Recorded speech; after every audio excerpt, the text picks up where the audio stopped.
مصابيح وجعلناها رجوما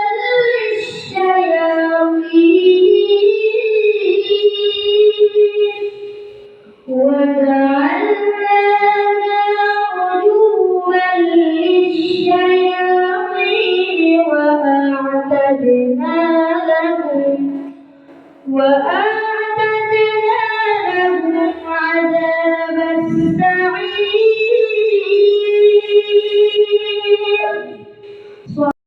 هل يستوي الذين يعلمون والذين لا يعلمون إلى آخر। আজকের ছাত্র সমাবেশের উপস্থিত ওলামায়ে কেরাম, উপস্থিত আমার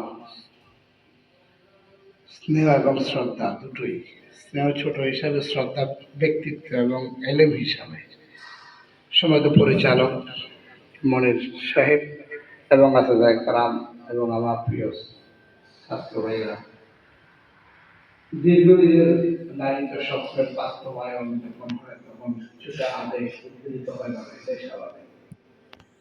দীর্ঘদিন থেকে আমরা একটা স্বপ্ন লালন করছিলাম, ছোট ভাইয়ের মাদ্রাসাটা দেখতে যাব, তোমাদেরকে দেখতে আসবো, তোমাদের আলহামদুলিল্লাহ তোমাদের এই দৃশ্য কান্না চক্ষুকে শীতল করবে, কেনা আশ্বস্ত হবে, উৎসাহিত হবে, দিনের পথে চলার জন্য।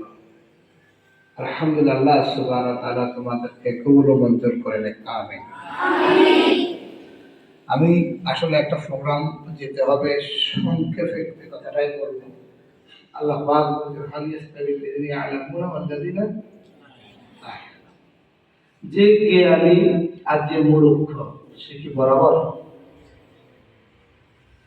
যে রিক্সা চালায় আর যে প্লেন চালায় যেতে হয় নাই, রিক্সা চালানোর জন্য কোনো ইনস্টিটিউটে যেতে হয় নাই, রিক্সা চালানোর জন্য কোনো ওস্তাদের শাসন মানতে হয় নাই, রিক্সা চালানোর জন্য কোনো আসাদায়ে কেরামের নিয়ম তান্ত্রিকতার সাথে নিজের জীবনকে গঠন করতে হয় নাই।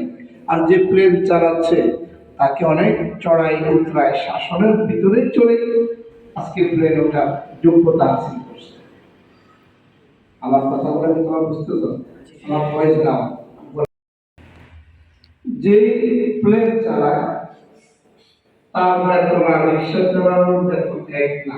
এটা হলো আর্থিক লাভের বিষয়, আর সম্মানের বিষয়টাও অনেক ব্যবধান, তাই না? তাহলে যে রিক্সা চালাচ্ছে সে কোন স্কুল বা ইনস্টিটিউট কোন মাদ্রাসা বা উস্তাদের বেতন রাখা নেই, খাওয়া প্রয়োজন আছে তাকে মানে তাদের সার্কেল এগুলোকে বাউন্ডারি দিয়েছিল নাকি?